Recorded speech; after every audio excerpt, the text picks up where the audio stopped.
ፈሪሳዊ ማለት ደግሞ በጣም የተከበረ መንፈሳዊ ሰው ማለት ነው። አንድ ሰው በአለባበሱ ብቻ ገና ከሩቅ ሲመጣ ፈሪሳዊ መሆኑ ይታወቃል። በቃ ገና ከሩቅ ሲያዩት ልብሱን አይተው ፈሪሳዊ መሆኑን ያውቁታል። እንደው ትንሽ ይደብራል፣ ግን መጽሐፍ ቅዱስ ላይ ያለው የፈሪሳውያንን ልብስ የሚገልጠው ክፍል ስትመለከቱት ዛሬ ላይ አባቶቻችን በተለይ መነኮሳቱ ከተማ ላይ ያሉት አለቃዎቹ የሚለብሱትን ልብስ ይመስላል።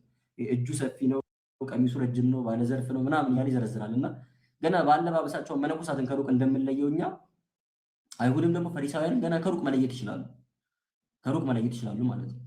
እና ልክ ከሩቅ ሲመለከቷቸው፣ ልክ ገና ከሩቅ ሲያዩቸው ፈሪሳውያን እንደሆኑ ይታወቃል። ፈሪሳዊ ደግሞ የሚጸልይ ሰው ነው። ፈሪሳዊ የእግዚአብሔርን ቃል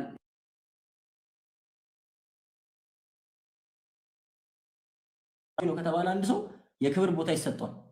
ፈሪሳዊ ነው ከተባለ ሰዎች መንገድ ይለቁለታል፣ ሰዎች ያከብሩታል፣ ሰዎች የሚናገሩ ይሰሙታል። በቃ በጽድቃቸው የሚመኩ ጻድቅ መሆናቸው የሚታወቅላቸው ሰዎች ናቸው ፈሪሳውያን ማለት ነው። ስለዚህ እንደዚህ በጽድቃቸው የተከበሩ በቃ ጻድቅ ሆነው የሚነገሩ ሰዎችን የሚጠሩ ሰዎችና ከዛ ደግሞ ቀራጭ ተብለው ተንቀው ከሰዎች መካከል በኃጢአታቸው በደላቸው ምክንያት ተንቀው ከሰው አንሰው የሚኖር ቀራጭና ፈሪሳዊ ናቸው እንግዲህ ለመጸለይ ወደ ቤተ መቅደስ የመጡት ማለት ነው። ሁለቱ ወደ ቤተ መቅደስ ከመጡ በኋላ እየሰማችሁኝ ማለት ግን ድምጼ ይሰማል ወይስ ብቻዬን እያወራሁ ነው?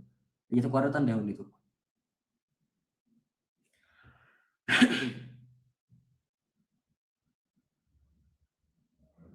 ይሰማል ድምጼ? ጥሩ። ሁለቱ ለመጸለይ ወደ ቤተ መቅደስ ከመጡ በኋላ ያው ሁላችንም የምናውቀው ታሪክ ይቀጥላል ማለት ነው። ፈሪሳዊ በሳምንት 2 ቀን እጾማለሁ ብሎ ጸሎቱን ጀመረ። እውነት ነው፣ በሳምንት 2 ቀን ይጾማል። እኛ ልክ ዓርብና ሮብን እንደምንጾመው ፈሪሳውያን ደግሞ ማክሰኞና ሐሙስን ይጾማሉ። ከዛ በኋላ እኔ አስራት በኩራቴን አወጣለሁ አለ። እውነት ነው፣ ጌታችን ራሱ መስክሮላቸዋል። ከጥቁር አዝሙድ ከከሙን ምናምን ከጎመዘር ሳይቀር አስራት በኩራት ያወጣሉ። ቁጭ ብለው ቆጥረው ወይ ሰፍረው 10% ወይም ደግሞ 1/10ኛውን ቆጥረው ያወጡና ቤተክርስቲያኑ ለቤተ መቅደስ ቤተክርስቲያን አስራት በኩራቴን አወጣለሁ አለ። እውነት ነው፣ ይሰጣል። መጸውታለሁ አለ። እውነት ነው፣ ይመጸውታል። እጸልያለሁ አለ። እውነት ነው፣ ቤተ መቅደስ መጥቶ እየጸለየ ነው። ይህንን ሁሉ ምግባር አደርጋለሁ፣ እንደዚህ ምግባራትን እንድፈጽም ለአንተ እንድገዛልህ ስለፈቀድክልኝ ስላደረግከኝ አመሰግንሃለሁ አለ። ከዛን ይቀጥልና ደግሞ ምን አለ? ከሁሉ ይልቅ ግን እንደዚህ ቀራጭ ሰው ኃጢአተኛ በደለኛ ስላላደረግከኝ እንደሱ ጥፋተኛ ኃጢአተኛ ስላልሆንኩኝ አመሰግንሃለሁ ደግሞ አለ። አሁን የራሱን ጽድቅ ማሰቡ አንድ ጥፋት ነው። የወንድሙን የዛን የቀራጩን ኃጢአት በደል አስቦ ደግሞ እንደሱ ስላልሆንኩኝ አመሰግንሃለሁ ማለቱ ሌላ ጥፋት። ይሄ ሰው እንደዚህ ከጸለየ በኋላ እንግዲህ አስቡት፣ በጣም መንፈሳዊ የተባለው የሚከበረው ሰው ነው። ቀራጩ ደግሞ መጸለይ ጀመረ። ቀራጩ ደግሞ በቤተ መቅደሱ ደጅ ላይ ሆኖ ቀና ብሎ ወደ ሰማይ ለመጸለይ ፈራ ይላል። ጌታ ሆይ መቀመጫ የሆነውን ሰማይን እንዴት ብዬ ቀና ብዬ ያለው የእግር መረገጫ ምድር ይሌል ኢሳያስ ሰማይ መቀመጫው ነው፣ ምድር መረገጫው ናት ይላል። ያው እኛ እንደምናስበው ልክ ወንበር ላይ ተቀምጦ መሬት እንደመርገጥ ማለት አይደለም። ለእኛ የእግዚአብሔርን ትልቅነት እንድናስብ ለማድረግ እንጂ እግዚአብሔር አምላክ በሰማይና በምድር የሚገደብ ሆኖ አይደለም። ግን እንደው እግዚአብሔር ትልቅ መሆኑ እንድናስብና ግርማውን አስፈሪነቱ እንድንረዳ ሰማይ መቀመጫው ምድር መረገጫው ብሎ ኢሳያስ ተናግሯል። እና ቀራጩ ጌታ ሆይ የአንተ ማደሪያ የአንተ መቀመጫ የሆነውን ሰማይን እንዴት ቀና ብዬ ለማየት እደፍራለሁ? እኔ እኮ በጣም ኃጢአተኛ በጣም በደለኛ ሰው ነኝ፣ እባክህን ይቅር በለኝ ብሎ ደረቱን እየደቃ አለቀሰ። እኔ በጣም የሚገርመኝ ጸሎት። ደረት መድቃት ለብዙዎቻችን ብርቅ ማለት አናውቅም። ደረት መድቃት ምናምን ነገር የሆነ ጎጂ ባህላዊ ድርጊት ነው የሚመስለን። ሰው ለቅሶ ላይ ምናምን ሀዘን ላይ ሲያደርገው ነው የምንመለከተው። እውነት ነው፣ ሀዘን ላይ ነው ደረት የሚደቅ። ግን ሰው ሲሞትብን ገንዘባችን ሲባክን ምናምን ብቻ አይደለም እንደዚህ አይነት ሀዘን ማዘን ያለብን። በሰራነው ኃጢአት በሰራነው በደልም ማዘን አለብን። አለቀሰ ይልና በጣም የሚገርመው የመጽሐፍ ቅዱስ ቃል ያለው እዚህ ጋር ነው። ከዛ ከፈሪሳዊው ይልቅ ቀራጩ ጻድቅ ሆኖ ተመለሰ ይለናል መጽሐፍ ቅዱስ። እኔ በጣም የሚገርመኝ ቃል ጻድቅ ሆኖ ተመለሰ። ቤተ መቅደስ መጥቶ አንድ ጸሎት ጸልዮ ጻድቅ ሆኖ ተመለሰ። በየቀኑ እየመጣ ከሚጸልየው በሳምንት 2 ቀን ከሚጾመው አስራት በኩራት ከሚያወጣው ሰው ይልቅ ይህ ቀራጭ ሰው ጻድቅ ሆኖ እግዚአብሔር አክብሮት ተመለሰ ተባለ። ይሄ ማለት እግዚአብሔር አምላክ ጸሎት አይወድም ማለት ነው? መንፈሳዊ ነገሮችን የመጾምን ምጽዋት አስራት በኩራት አይወድም ማለት ነው? አይደለም። እነዚህ ነገሮች በልባችን እግዚአብሔር ሳይኖር ካደረግናቸው ጥቅም እንደሌላቸው እያሳየ ነው። በልቡ እግዚአብሔርን ይዞ አንድ ጸሎት የሚጸልይ ሰውና እግዚአብሔርን ሳይዝ ጸሎት የሚጸልይ ሰው አይገናኝም። በልቡ እግዚአብሔርን ይዞ የሚጸልይ ሰው ይበልጣል ማለት ነው። ይህ ሰው ኃጢአተኛነቱን በደለኛነቱን አምኖ ጥፋቱን በደሉን ተረድቶ እግዚአብሔር አምላክ ይቅር እንዲለው መማጸኑ ጻድቅ አደረገ። በጣም ብዙ መንፈሳዊ ስራዎችን የሚሰራው ያ ፈሪሳዊ ሰው ግን ጽድቅን ሳያገኛት ከእግዚአብሔር ቤት ተመለሰ። እግዚአብሔር ቤት መጥቶ ቤተክርስቲያን ለጸሎት መጥቶ ገዳም ለገዳም ሄዶ በጣም ብዙ የእግር መንገድ ተጉዞ ምናምን በጣም ሩቅ መንገድ ገንዘብ አውጥቶ ሄዶ ሰው እግዚአብሔርን ሳያገኝ ጻድቅ ሳይሆን ከተመለሰ ከስሯል። ክርስቲያኖች ከስረናል። እግዚአብሔርን ሳናገኝ ከተመለስን ከስረናል። የትም ቦታ ስንሄድ እግዚአብሔርን ፍለጋ የትም ቤተክርስቲያን የትም ገዳም ስንሄድ ትልቁ ዓላማችን እግዚአብሔርን ማግኘት። እግዚአብሔርን ካላገኘን ከስረናል። ማንም ሰው ልናገኝ እንችላለን። ታዋቂ ሰው ልናገኝ እንችላለን። በጣም የበቁ ምናምን የተባሉ አባት ልናገኝ እንችላለን። አዳዲስ ጓደኞች ልናፈራ እንችላለን። የሆነ ሰላም የተሰማል ሊመስል ደስ አለኝ ሰላም ተሰማኝ ልንል እንችላለን። ክርስቶስን ካላገኘነው ነው ውስጣችን ጌታን በመቃተት ካልደከመ ግን ከስረን። ፈሪሳዊው ከሰረ። ያ ቀራጭ፣ ያ ኃጢአተኛ፣ ያ በደለኛ የተባለ ሰው ግን ጻድቅ ሆኖ ተመለሰ። ጻድቅ ሆኖ ተመለሰ። ቁም ነገሩ እሱ ነው። እግዚአብሔርን አግኝቶ ጻድቅ ሆኖ ጻድቅ ተብሎ መመለስ ማለት ነው። ጻድቅ ሆኖ ጻድቅ ተብሎ ትልቁ ዓላማችን እሱ። ስለዚህ መንፈሳዊነት ማለት ከነዚህ ሰዎች ታሪክ እንደምንረዳው በጣም ብዙ መንፈሳዊ ነገሮችን ማድረግ ማለት ሳይሆን ለምናደርጋቸው ትናንሽ ወይም ጥቃቅን ለሚባሉ መንፈሳዊ ምግባራት እግዚአብሔርን ማሰብና ከእግዚአብሔር ጋር መገናኘት መቻል ነው። ከእግዚአብሔር ጋር መገናኘት መቻል ልባችንን ለእግዚአብሔር ሰጥተን አንድ አቡነ ዘበሰማያት ከደገምን ቀኑን ሙሉ ቆሞ ከመጸለይ ይሻላል። ሰዎች አቤት ጸሎተኛው አቤት ድካሙ እያሉ ከሚያመሰግኑን ይልቅ ሰዎች ሳያውቁብንም ሳያውቁልንም ሰዎች ሳያመሰግኑንም እግዚአብሔርን የምናገኝበት አንዲት ጸሎት መጸለይ መንፈሳዊ ያሰኘናል ማለት ነው። መንፈሳዊነት ማለት እሱ ከእግዚአብሔር ጋር መገናኘት ማለት ነው። አሁን ትልቁ ጥያቄ እንዴት ነው የምናውቀው አይደለ? ብዙዎቻችሁ ውስጥ ያለው እሺ እኔ በጸሎቴ እግዚአብሔርን ማግኘቴን እንዴት ነው የማውቀው አይነት ሀሳቦችን መጠየቃችን አይቀርም። መጀመሪያ ግን ይህንን በደንብ መረዳታችሁን እርግጠኛ እንድንሆን መንፈሳዊነት ማለት በጣም ብዙ መንፈሳዊ ነገሮችን ማድረግ ማለት ሳይሆን በምናደርጋቸው መንፈሳዊ ነገሮች ውስጥ እግዚአብሔርን ማግኘት ማለት ነው የሚለው በደንብ ይዙ። በምናደርገው የትኛው መንፈሳዊ ነገር ውስጥ እግዚአብሔርን ማግኘት መቻል ነው። በቃ መንፈሳዊነት ማለት እሱ። ይህንን በደንብ እንመጣለን ማለት ነው። ራሳችንን ስንገመግም ምንድነው የምናደርገው? አብዛኛውን ጊዜ በጣም ብዙ መንፈሳዊ ነገሮችን ልናደርግ እንችላለን። ልብሳችን መንፈሳዊ ሊያስመስለን ይችላል። ሰዎች ሳይሆን በጣም ጸሎተኛ ልንመስል እንችላለን፣ ልንሆንም እንችላለን። በዜና ቦሌ ጾመኛ የሚባል አንድ ታዋቂ አባት አለ። እውነተኛ ስሙ ተረስቶ የሚታወቁ ጾመኛው በሚባሉ ስሙ። በቃ ሰዎች ስሙን አያውቁትም። ልክ ሲመጣ አባ ጾመኛው መጡ ነው የሚባለው። ለምን? በጣም ስለሚጾም ማለት ነው። 2 ቀን 3 ቀን ምግብ አይበላም። ሁሌ እንዳከፈለ ነው። ዛሬ በልቶ ዛሬ ውሎ ነገ ውሎ ከነገ ወዲያ ነው የሚበላው። አባ ጾመኛው መጡ ይባላል። አባ ጾመኛው መጡ ይባላል። በጣም ጾመኛ የሆነ ሰው ማለት ነው። እና እሱ በነበረበት በዚያ ዘመን ላይ የነበሩ አንድ ትልቅ አባት ስማቸው ትዝ አይለኝም። አባ መቃርስ ሲሆኑ እርግጠኛ አይደለሁም። ሌላ ጊዜ አጣርቼ እነግራቸዋለሁ። የበቁ በጣም እግዚአብሔር ጋር ቅርበት ያላቸው አንድ አባት ስለዚህ ሰው ታሪክ ሰሙና መልእክት ላኩበት። አባቴ ሆይ ወንድሜ ሆይ በጣም እግዚአብሔር እንደምትወደው በጣም እንደምትጸልይ በጣም እንደምትጾም ሰምቻለሁ። ስለዚህ እባክህ ከበረከትህ እንዲደርሰኝ ናና አብረን እንጹም፣ አብረን እንጸልይ፣ አብረን እግዚአብሔር እንማጸን ብለው ጠሩት። ይህን ሰው ይህም ሰው መልእክታቸውን ተቀብሎ ደስ ብሎት መቀሳቸውን ሊያመሰግን መጣ።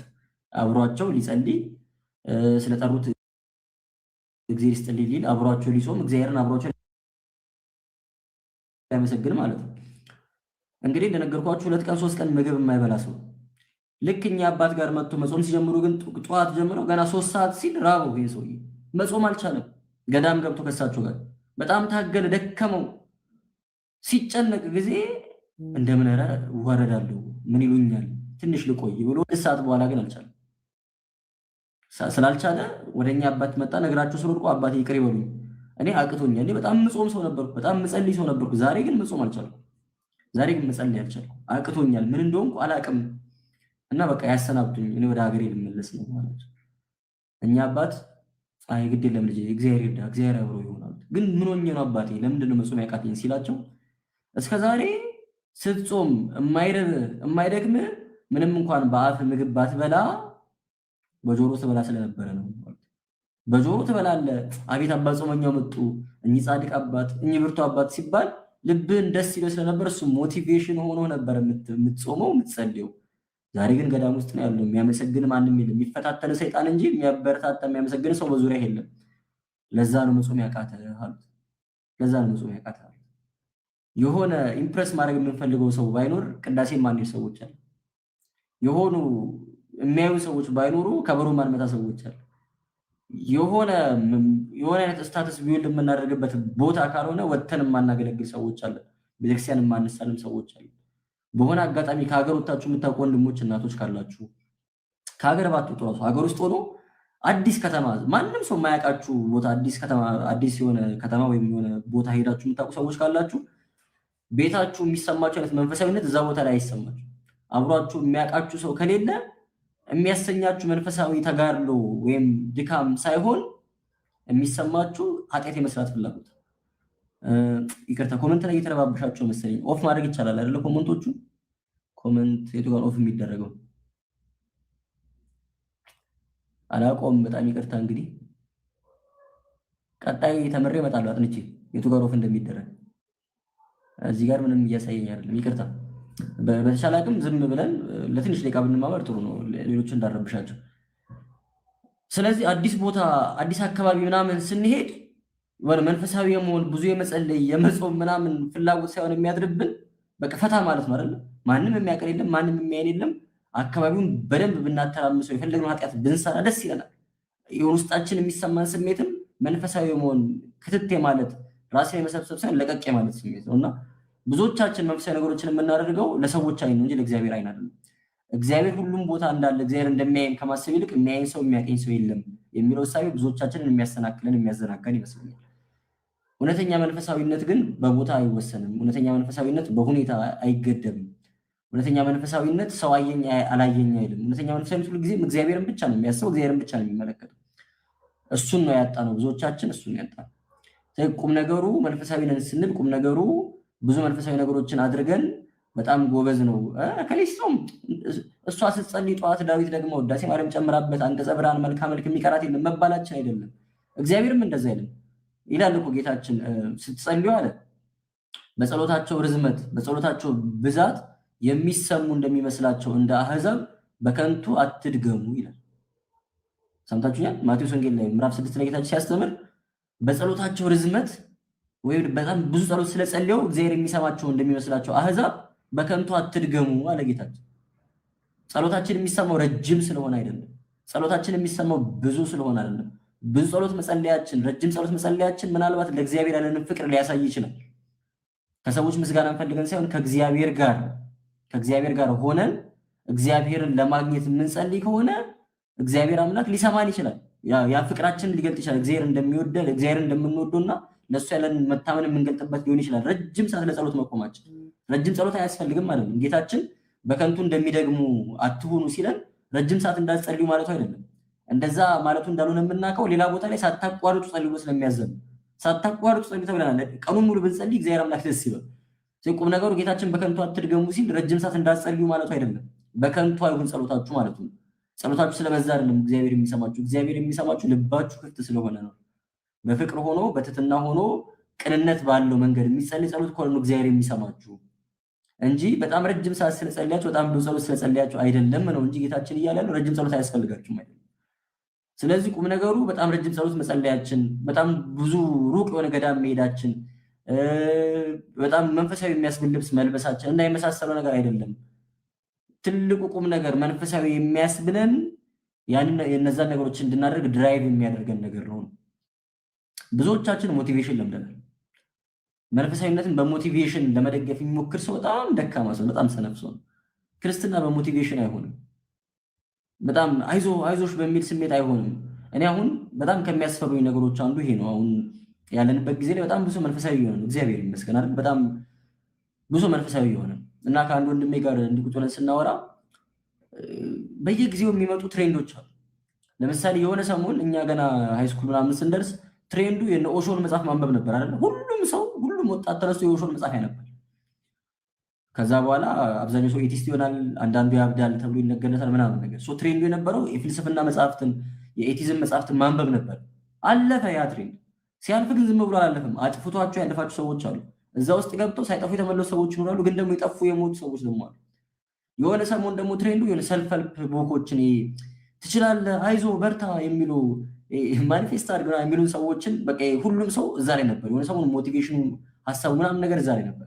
ስልጠናዎች ወስደናል አይደል፣ ተምረናል ምናምን ነገር በቃ ትሬንድ ነበር። ሁሉም ወጣት በቃ ዘመኑን እንደመሰለው ጥሩ ወጣት እንደሆነ የሚያውቀው የሚያስበው እነዚህ ሰዎችን ሲመስል፣ ከዛ ደግሞ አሁን እየመጣ የሚመስለው ትሬንድ መንፈሳዊ መሆኑ አይደለም። ነጭ ለብሶ ቤተክርስቲያን መሄድ፣ የቤተክርስቲያን ፕሮግራሞች ላይ መሳተፍ፣ ስጋ ወደሙን መቀበል፣ ንስሐ መግባት በጣም ትክክለኛ ነገሮች ናቸው። ትሬንድ እንዳይሆኑ ግን መጠንቀቅ አለብን። እነዚህ ነገሮች የምናደርገው ሰው ስለሚያደርጋቸው ከሆነ ችግር ነው። ምክንያቱም ትሬንድ ያልፋል፣ ሲያልፍ ይሰለቸንና እኛም እናቆማቸዋለን። ትሬንድ ካልሆነና ከልብ ከሆነ ከውስጥ ከሆነ ግን ሰው ቢያልፍበትም አያልፍብንም። መፍትሄዎቹን እንወያያለን። አይዟችሁ መፍትሄ የሚል ጥያቄ ትሬንድ ተከታይ የምናደርገው ጥረት ቤተክርስቲያን ስንመጣ አብረን ስናስቀድስ መንፈሳዊ ፎቶዎችን ፖስት ስናደርግና የመሳሰለው ትሬንድ እንዳይሆንብን የሆነ ጊዜውን መምሰል ሰው ሁሉ ስለሚያደርገው አብሮ ተመሳስሎ ለማድረግ አይሆንብን። ከልባችን ከውስጣችን ይሁን። በሞቲቬሽን አይሆንም። ክርስትና ትግል ነው። ክርስትና የትግል ህይወት እና በሞቲቬሽን ጭራሽ አይሆንም። ስለዚህ በጣም ሞቲቬትድ ስንሆን ብቻ የምናደርጋቸው ነገሮች ዋጋ ያስከፍሉናል ማለት ነው። የምንጸልየው ይልቅ የጸሎት ስሜት ጸልይ የሚል ስሜት ሲሰማን ከሆነ ችግር ነው። ክርስቲያን እንደውም በጣም መጸለይ ያለበት ጸልይ የሚል ስሜት ባልተሰማው ጊዜ ላይ ነው። እንደውም አባ ገብረ ኪዳን ሲያስተምሩ አንድ ጊዜ እግዚአብሔር አምላክ ዕድሜ ይስጣቸው፣ እውነት ግሩም አባት ናቸውና ጸልይ የሚል ሴጣን አለ አሉ። ጸልይ ብሎ ለጸሎት የሚያበረታታ ሴጣን አለ። ለምን? በጣም በሞቲቬሽን ጀምረው ከዛ ሲደክም ተወውና ሲያቀት ተወውና ሌላ ጊዜ ሰው መጥቶ ጸልይ ሲል ጸሎትማ ሞክሬው አልተሳካልኝም ይላል። ሴጣን ዊራውት ሊያደርገኝ ጉልበትን ኢነርጂ ሊጨርስ ነው የሚያጸልዩ።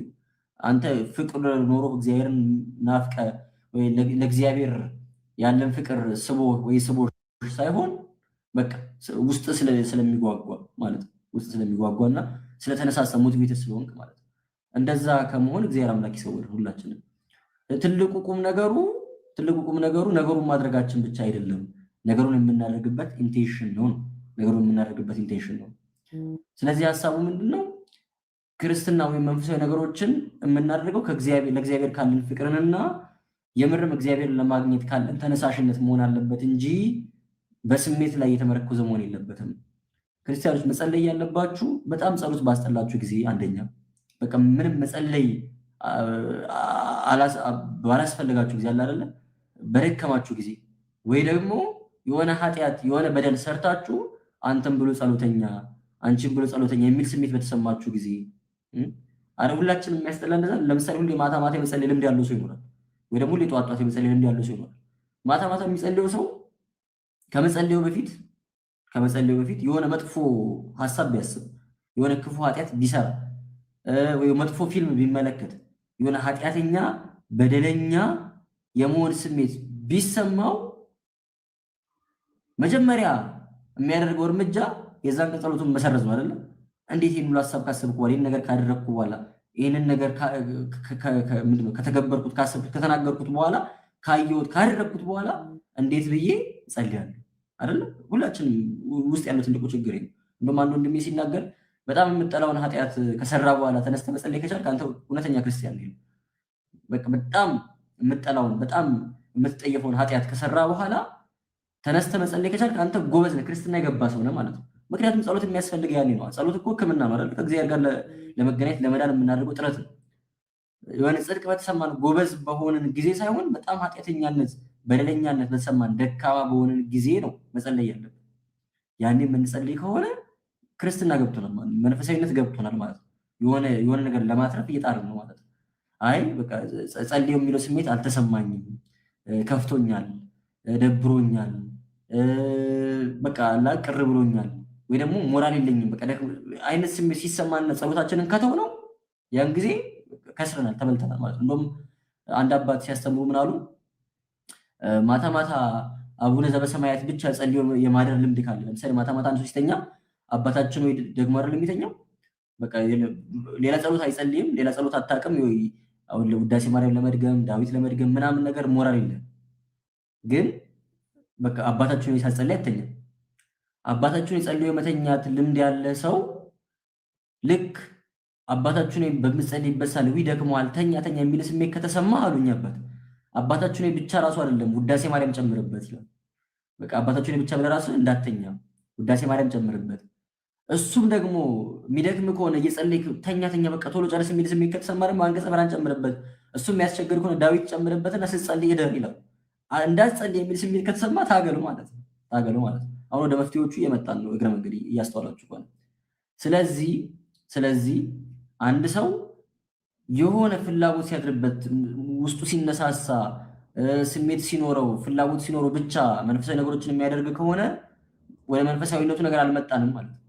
ገና ይቀረናል ማለት ነው። መንፈሳዊ የመሆናችን አንዱ መገለጫ በጊዜውም ያለ ጊዜውም መጽናት ነው። ጌታችን በጊዜውም አለ ጊዜውም ጽና አለ አይደለ?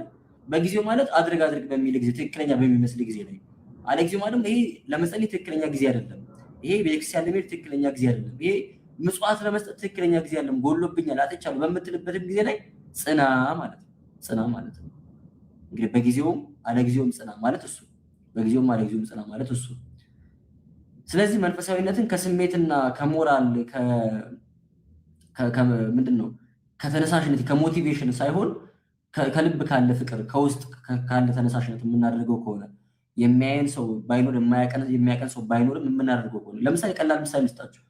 ምግብ ከበላችሁ በኋላ ስባት ማለት ትችላላችሁ ወይስ ስባቴ ማለት ልምድ ያላችሁ ሰዎች አላችሁ ወይስ የላችሁ? ስባት ማለት የምትችሉ ሰዎች ሰው ሲኖር ብቻ ነው ስባት የምትሉት ወይስ ሰው ባይኖርም ስባት ትላላችሁ? ጓደኞቻችን ሲኖሩ የሚታዘበን ሰው ሲኖር ብቻ ነው የምንጸልየው ወይስ ብቻችንን ብንሆን ስባት ብለን ነው የምንነሳው? ስንበላ በደንብ ባርከን ነው ወይ የምንነሳው ስንበላ? ቀላል ትንንሽ የሚመስሉ ነገሮችን እንድታስተውሏቸው ብዬ በቃ አሁን ሌላ ሰው ባያየን ማንም ሰው አጠገባችን ባይኖር እነዚህ ነገሮች እናደርጋቸዋለን ወይ ብላችሁ ራሳችሁን ጠይቁ። ቤተክርስቲያን ስትሄጂ ፖስት የምታደርጊ ከሆነ አሁን በቃ ዛሬ ቅዳሴ ልሄድ ነው ማሬት ልሄድ ነው የሚሉ ቪዲዮዎችን የምትሰሪ ከሆነ ቪዲዮ መስራት ብታቆሚ ቅዳሴ ትሄጃለሽ፣ ማሬት ትሄጃለሽ። ጓደኞችሽ ባይኖሩ ሰንበት ትምህርት ቤት ላይ የሚያበረቱን የሚቆጡን ጓደኞቻችን ባይኖሩ የሚታዘቡን ሰዎች ባይኖሩ እንሄዳለን። ማንም ሰው ባያየን ማንም ሰው ባይመለከተን ባይጠይቀን አሁን የምናደርጋቸው መንፈሳዊ ነገሮች እናደርጋለን። ጠዋት ቤተክርስቲያን ሄድ ብሎ የሚቀሰቅሰን ሰው ባይቀሰቅሰን ቤተክርስቲያን ሄድ ፍላጎት አለን። እንደዚህ አይነት ነገሮችን ራስን መጠየቅ ያስፈልጋል ማለት ነው። እንደዚህ አይነት ነገሮችን ራስን መጠየቅ ያስፈልጋል ማለት ነው። ስለዚህ መንፈሳዊ ነገሮችን የምናደርገው በሞቲቬሽን አይሁን ነው። በሞቲቬሽን አይሁን ማለት ነው። ይኸውላችሁ መንፈሳዊ ዝለት የሚባል ነገር አለ አይደለ? በቃ በጣም መንፈሳዊ የሆነ ሰውም ሆነ ገና መንፈሳዊነትን እየጀመረ ያለ ሰው እየተረበሻችሁ እንደሆነ አውቃለሁ። ሞዴሬተር የለኝም ዛሬ። የሆነ ወንድማችን ጸያፍ ቃል እየጻፈ ነው። ዶም ማይንድ ችግር መልስ ነው፣ አትስጡት። ጌታ ይወደዋል። ቢያንስ ይህንን ክፉ ነገር ለመጻፍ እየገባ የምንናገረውን ቃል ስለሚሰማ ብሎክ ማድረግም አያስፈልግም። እናንተ ኢግኖር አድርጉት። እግዚአብሔር አምላክ በወደደው መንገድ ወደ ቤቱ መልሶ ይሆናል። አትጨነቁ። ምን እያልኩኝ ነበረ? አዎ መንፈሳዊ ዝለት። መንፈሳዊ ዝለት ማለት አንድ ሰው መንፈሳዊ ቢሆንም ባይሆንም ጀማሪ ቢሆንም ባይሆንም የሚገጥመው ድካም ማለት ነው። ለመጸለይ መንፈሳዊ ነገሮችን ለማድረግ አቅም ስናጣ ሲደክመናል አይደለ? በቃ ድክም ትክት ሲለን እግዚአብሔር የራቀን ሲመስለን የሚሰማን ስሜት ያ መንፈሳዊ ዝለት ይባላል። ልክ መንፈሳዊ ዝለት ሲመስለን መንፈሳዊ ዝለት ሲገጥመን መጀመሪያ የሚሰማን ስሜት መንፈሳዊ የሆኑ ነገሮችን ሁሉ መጥላት፣ መንፈሳዊ ከሆኑ ነገሮች በተጨማሪ መንፈሳዊ የሆኑ ሰዎችን ሁሉ መጥላት ጭምር። መንፈሳዊ ሰዎችን ሁሉ መጥላት። በቃ ቤተክርስቲያን የሚለን ሰው ያስጠላናል። መንፈሳዊ የሆኑ ጾም ሲባል ያስጠላናል። ጥምቀት መጣ ሲባል ይደብረናል። ማህሌት ሲባል እንጨነቃለን። መንፈሳዊ የሆነ ነገር ሁሉ ያስጠላናል። ማለት ነው። ይሄ የመንፈሳዊ ዝለት የመጀመሪያ ምልክቱ። እንደዚህ ነገሮች ሲሰሟችሁ ተስፋ አትቁረጡ። የምርጫ ጉዳይ አይደለም። አሁን ተጋድሎ ራሱን የቻለ ሰፊ ርዕስ ስለሆነ እዚህ ውስጥ አንገባ። እግዚአብሔር ቢረዳን አንድ ያዘጋጀነው አንድ 20-30 ደቂቃ የሚረዝም ቪዲዮ አለ። ተጋድሎ ምንድነው፣ እንዴት ነው የምንጋደለው ምናምን የሚለውን በተመለከተ ማለት ነው። እግዚአብሔር ከረዳኝ ዛሬ ሮብ ነው አይደለ? ኤዲት እየተደረገ ነው። ነገ ሐሙስ ወደ ማታ ፖስት ለማድረግ እንሞክራለን። ገብታችሁ በስፋት ትመለከታላችሁ። እንዴት ነው የምንጋደለው ተጋድሎ ምንድነው የሚለውን በተመለከተ ማለት ነው። ከዛ ውጭ ባለ ግን ምንም ሰፋ ያለ ሰዓት ውስጥ ደግሞ መነጋገር ስለማንችል አንገባበትም ማለት ነው። በአጭሩ አቋራጭ መንገድ የለውም። መንፈሳዊ ለመሆን ቅድስናን፣ ጽድቅን ገንዘብ ለማድረግ አቋራጭ መንገድ የለውም። አቋራጭ መንገድ ሁልጊዜም መጋደል፣ መታገል ነው። መጋደል ማለት ደግሞ ባላሰኘንም፣ ባልፈለግነውም፣ ባልወደድነውም ጊዜ ላይ እነዛን መደረግ ያለባቸው መንፈሳዊ ነገሮች ማድረግ ነው። የውሸት እየመሰለ መጸለይ። አሁን ይህን ጸሎት እግዚአብሔር ይሰማዋል። ልቤ ሀሳቤ ተበታትኖ የምጸልየውን ጸሎት እግዚአብሔር ይሰማዋል። እንደዚህ ግድ ሆኖብኝ ንስሐ አባቴ ጋር ሄጄ ሪፖርት ሳደርግ እግዚአብሔር ይሄን ከንስሐ ይቆጥረዋል። የመሳሰሉት ጥያቄዎች ይነሱብናል አይደለ? አዎ ነው መልሱ። የውሸት መጸለይ ካልጀመርን የእውነት መጸለይ አንጀምር። የውሸት ንስሐ መግባት ካልጀመርን ወደ እውነተኛው ንስሐ አንደርስም። እያልተሰማን እያልወደድን እውነተኛ ተገቢ እያልመሰልን ካላደረግናቸው እነዚህን ነገሮች የእውነት ልናደርጋቸው አንችልም። ከመሬት ተነስቶ ሰው ጎበዝ ጸሎተኛ መሆን አይችልም። ከመሬት ተነስቶ ሀሳቡ ሳይበተንበት እግዚአብሔርን ብቻ እያሰበ መጸለይ የሚችል አይሆንም። ከመሬት ተነስቶ ተነሳይ እውነተኛ ተነሳይ ልቡ የተሰበረ ሰው መሆን አይችልም። ስለዚህ ምንም ሪል ባይመስልን ከእግዚአብሔር ጋር እየተገ እነዚህ ነገሮች ከማድረግ ወደኋላ ማለት የለብንም ነው። ይሄ ሁለተኛው መፍትሄ ምን ጊዜም ላይ ቢሆን ማድረግ አለብን።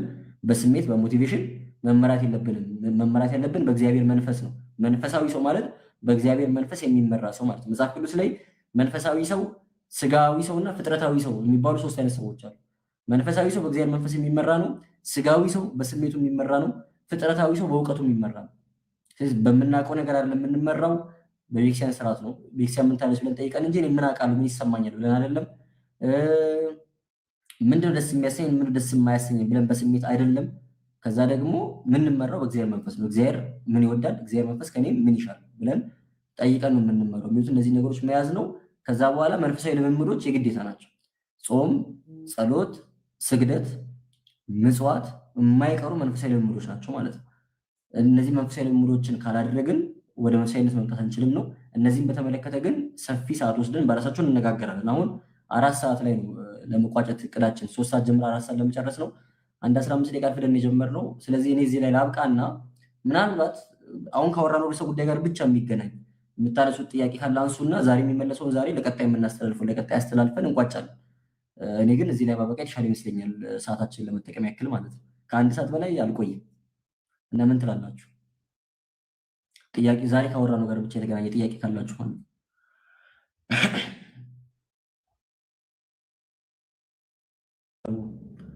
ባይብል ላይ ስላለ ኮንትራዲክሽን፣ ባይብል ላይ ኮንትራዲክሽን የለም እናወራለን። ግን እሺ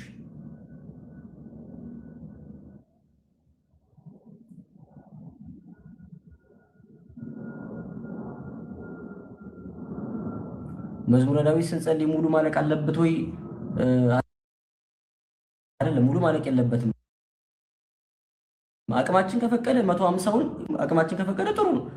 ግን ደግሞ አቅማችን እንደዛ አይፈቅድም። የሰው አቅም ይለያያል። ስለዚህ እንዴት ነው የምንጸልየው ከሆነ ጥያቄያችሁ፣ ቤተክርስቲያን ልክ እንደ ውዳሴ ማርያም የ7 ቀን አድርጋው መዝሙረ ዳዊቱን ከፋፍለዋለች። ሰኞ ከ1 እስከ 30፣ ማክሰኞ ከ31 እስከ 60 እያለች ማለት ነው። ግን እሱንም ለመጸለይ አቅም ይፈልጋል። አባቶቻችን ዲያቆናቱ፣ ካህናቱ፣ መምህራኑ ናቸው እንደዛ የሚጸልዩ። እኛ እስክንለም ድረስ በቀን 3 በቀን 2 እያደረግን መጸለይ ይችላል። ዛሬ መዝሙር 1 መዝሙር 2 መዝሙር 3 ብጸልይ ነገ ደግሞ መዝሙር 4 መዝሙር 5 መዝሙር 6 እንጸልያለን። እንደዛ እያልኩኝ 150 እስኪያልቅ ማለት ነው አቅማችን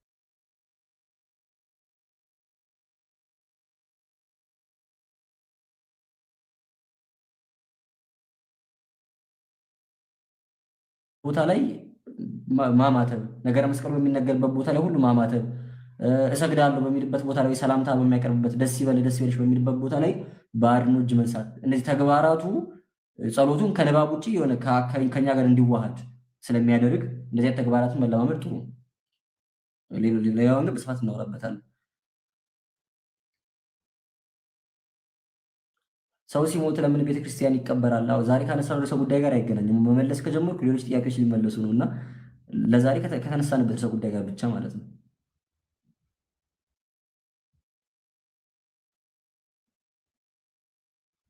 ስለ ቁርባን ስለ ንስሐ እናወራለን። አዎ ከበላን በኋላ መጸለይ እንችላለን ወይ? አዎ ይቻላል። ከተበላ በኋላ የማይጸለይ ጸሎት በቤተክርስቲያናችን የለም፣ ከቅዳሴ ውጭ ማለት ነው። የትኛውንም ጸሎት ማታም ጠዋትም ምግብ ከበላን በኋላ ከመብላችን በፊት መጸለይ የሚከለከል ጸሎት የለም ማለት ነው።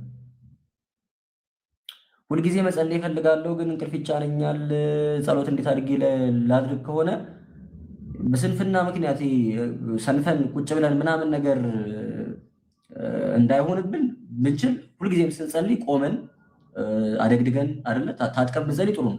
እሱን ማድረግ ካቃተን ግን በተኛንበት መጸለይ ይሻላል። ሳይጸልዩ ከማደር በተኙበት መጸለይ ይሻላል። እግዚአብሔር አምላክ አለመቆማችንን ብቻ ሳይሆን የልባችንን ፍላጎት ይመለከታል። ተኝቶ የሚጸልይ ጸሎት ኃይልን ማድረግ ይችላል። ሕዝቅያስ 15 ዓመት ጨመረለት ተኝቶ በጸለየው ጸሎት ትሞታለህ የተባለው ሰው ማለት ነው። ስለዚህ በስንፍናችን ምክንያት እንደተኛን ልባችን ያውቋል። ስለዚህ ቀጣይ ቀን ላለመተኛት አቅም ይሆነናል። ግን ጭራሽ ሳይጸልዩ ከመቅረት በተኙበት በተቀመጡበት ቦታ ሆኖ መጸለይ ይሻላል። ከዛ በኋላ ቀስ እያሉ ራስን ማስተካከል ማለት ነው። እግዚአብሔርን ማግኘታችንን በምናውቃለን። እሱ በማስረዳት አይደለም፣ እግዚአብሔርን ስናገኘው ነው የምናውቀው። እግዚአብሔርን ስናገኘው በደንብ ይታወቀናል። እኛ ራሳችን እናውቀዋለን። ግን ከምንም በላይ ለምን እንደምንጸልይ ማወቃችን ጥሩ ነው። የሆነ ነገር ስለጎደለብን ስላጣን ሰዎችን ደስ ለማሰኘት ምናምን ሳይሆን እግዚአብሔር ናፍቆንና ወደነው ክርስቶስን ስለምንቃትተው ብቻ የምንጸልይ ከሆነ ያ በራሱ ከእግዚአብሔር ጋር ለመሆናችን አንድ ምልክት ነው። ግን ውስጣችን ራሱ ያውቋል እግዚአብሔርን ሲያገኙ። ግን በጣም ጥንቃቄ አድርጉ። መጾም መጸለይ መንፈሳዊ ምግባር አይደለም አላለም። እሺ እንደዛ አይደለም እያልን ያለ ነው። ሰው መጾም መጸለዩ ብቻውን መንፈሳዊ አያደርገውም ነው እያልን ያለ ነው እንጂ መጾም መጸለይ መንፈሳዊ ምግባራት አይደሉም እያልን አይደለም። ጾም ጸሎት መንፈሳዊነት ነው ብቻቸውን፣ ተግባራቱን ብቻቸውን ግን ግብ አይደሉም። ሰው ስለጸለይ መንፈሳዊ አይሆንም። ሰው ስለሰገደ መንፈሳዊ አይሆንም። ግብ አይደሉም። ግቡ እግዚአብሔርን ማግኘት ነው እንጂ እነዚህ ምግባራት መንፈሳዊ አይደሉም ማለታችን አይደለም። መንፈሳዊ የሆነ ሰው ሁሉ ግን የግድ ያደርጋቸዋል።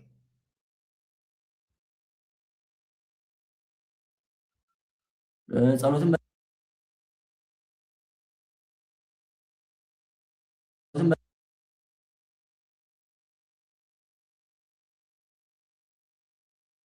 ድካማችሁን፣ ኃጢአታችሁን፣ በደላችሁን የሚያውቁ ንስሐ አባቶቻችሁ በምን መልኩ መጸለይ እንዳለባችሁ የሚያስተምሯችሁ እነሱ ናቸው። አባታችሁ ጋር ገርባችሁ አባኔ ጸሎት ህይወት የለኝም መጸለይ ይፈልጋችሁ እንዴት እንደሚጸለይ እሳቸው ያስተምሯቸዋል። ውዳሴ ማርያም ድገሚ ካሉሽ ውዳሴ ማርያም ትደግሚያለሽ። ዳዊት ድገም ካሉ ዳዊት ያስደግሟል። እሳቸው ያዘዙን ከማድረግ ወደኋላ አትልም ማለት ነው። ስለዚህ ምን ልጸልይ ብላችሁ ንስሐ አባቶቻችሁን እንዴት ልጸልይ፣ መቼ ልጸልይ፣ የት ቦታ ልጸልይ የሚሉ ጥያቄዎችን እያንዳንዱ ሰው ከንስሐ አባቱ ጋር ተመካክሮ ሊያደርጋቸው የሚገባው። ንስሐ አባቶቻችን መንገድ ይኖሩናል። ስለዚህ ንስሐ አባቶቻችሁን መጠየቅን እንዳረሱ።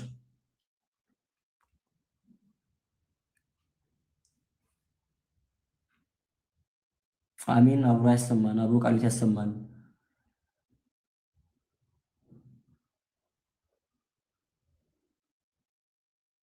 እሺ እግዚአብሔር ይስጥልኝ። ሰዓታችንም አብቅቷል። ቀጣይ መቼ ላይቭ እንደመጣ አላውቅም፣ ግን እግዚአብሔር ከረዳን ቢያንስ በሳምንት አንድ ቀን ወይ ሁለት ቀን ለመግባት እንሞክራለን። የቴሌግራም ቻናል አለን፣ እሺ ግሩፕ አለን። መራሁት ብላችሁ በአማርኛ ወይ በእንግሊዝኛ ሰርች ብታደርጉ የቴሌግራም ግሩፓችንን ቻናላችንን ታገኙታላችሁ። 5000 6000 ሰብስክራይበር ያለው አለ። እዛ ላይ ፖስት እናደርጋለን መቼ ላይቭ እንደምንገባ ምናምን ነገር ማለት ነው። ቅድም እንዳልኳችሁ የሰፋ ያለውን ትምህርት በተለይ ከተጋድሎ ጋር በተገናኘ ያለውን ትምህርት በዩቲዩብ ቻናላችን ላይ ነገ እግዚአብሔር ከረዳን በጸሎት አስቡን እግዚአብሔር እንዲያግዘን ነገ ፖስት ለማድረግ እንሞክራለን። ቴሌግራም ላይ ላይቭ ምናምን አልጀመርንም እስካሁን። እግዚአብሔር ከረዳን ምናልባት እዚህም እዛም ለማለት እንሞክራለን። ያው አገልግሎትም ስራም ስላለ ትንሽ ቢዚ የመሆን ነገር፣ ከዛ ደግሞ በጣም ሰነፍ ነኝ እንደዛ የመሆን ችግርም ስላለ ነው። እናንተ በጸሎት አስቡኝ ብስራተ ገብርኤል እያላችሁ አንድ አባታችሁን ስትደግሙ ጌታዊ ብስራተ ገብርኤልን አገዘው፣ አበርታው፣ አስችለው እያላችሁ ከጸለያችሁልኝ እግዚአብሔር ያግዘኛል እና እናንተ በጸሎት አስቡኝ። እግዚአብሔር አምላክ ሁላችንም በቸርነቱ በምሕረቱ ይጎብኛል። በእውነት በጣም ነው የምወዳችሁ፣ በጣም ነው የማመሰግነው። ባለፈው እንግዲህ አንድ ዓመት ውስጥ በነበረን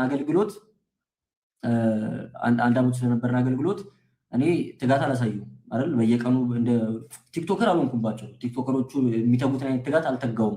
ቲክቶክ ላይ የሚያገለግሉ ወንድሞች እናቶች የሚያሳዩትን አይነት ፍቅር አላሳየውም እና እኔ እንደዛም ሆኜ እየጠፋውም እያልመጣውም እያላገለገልኩም፣ እናንተ ግን ተስፋ ሳትቆርጡ በትጋት ፎሎ ስላደረጋችሁ ስላልጠፋችሁ በጸሎታችሁ ስለምታስቡ እግዚአብሔር ያክብርልኝ። እግዚአብሔር ቢረዳን እግዚአብሔር ቢደግፈን ከዚህም በላይ ለማገልገል ጥረት እናደርጋለን። በአካልም በሶሻል ሚዲያም እግዚአብሔር በረዳን መንገድ ሁሉ ማለት ነው። ስለዚህ እግዚአብሔር አምላክ እንዲረዳ እናንተ በጸሎት አስቡን። ስለነበራችሁ ፍቅር ስላሳያችሁት ትዕግስት እግዚአብሔር አምላክ በእውነት በቸርነቱ በእውነቱ ይጎብኝልኝ። መሰባሰባችንን፣ መማራችንን፣ ቃለ እግዚአብሔር መስማታችንን ደግሞ ለሕይወት እንዲያደርግልን የእግዚአብሔር አምላካችን ቅዱስ ፈቃዱ ይሁንልን።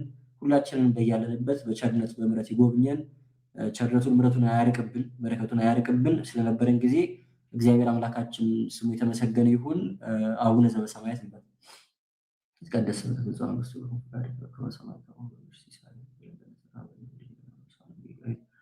ከመ ንሕነኒ ንኅድግ ለዘአበሰ ለነ ኢታብአነ እግዚኦ ውስተ መንሱት አላነ ወባልሐነ ኩሉ እኩይ እስመ ዚአከ ይእቲ መንግሥተ ወስብሐት ለዓለመ ዓለም። በሰላመ ቅዱስ ገብርኤል መልአክ ኦ እግዝእትየ ማርያም ሰላም ለኪ ድንግል በኅሊናኪ ድንግል በሥጋኪ እም እግዚአብሔር ጸባኦት ሰላም ለኪ ቡርክት አንቲ እምአንስቶ ብሩክ ፍሬ ከርሥኪ ተፈሥሒ ፍስሕት ኦ ምልዕተ ጸጋ እግዚአብሔር ምስሌኪ ሰአሊ ወጸልዪ ለነ ምሕረተ በፍቁር ኢየሱስ ክርስቶስ ከመ ይስረይ ለነ ኃጣውኢነ ተማኅፀነ ብኪ። ስብሐት ለአብ ስብሐት ለወልድ ስብሐት ለመንፈስ ቅዱስ ይእዜኒ ወዘልፈኒ ወለዓለመ ዓለም አሜን ወአሜን። እግዚአብሔር አምላክ ቸርነቱን አያርቅብን፣ ፊቱን ያብራልን።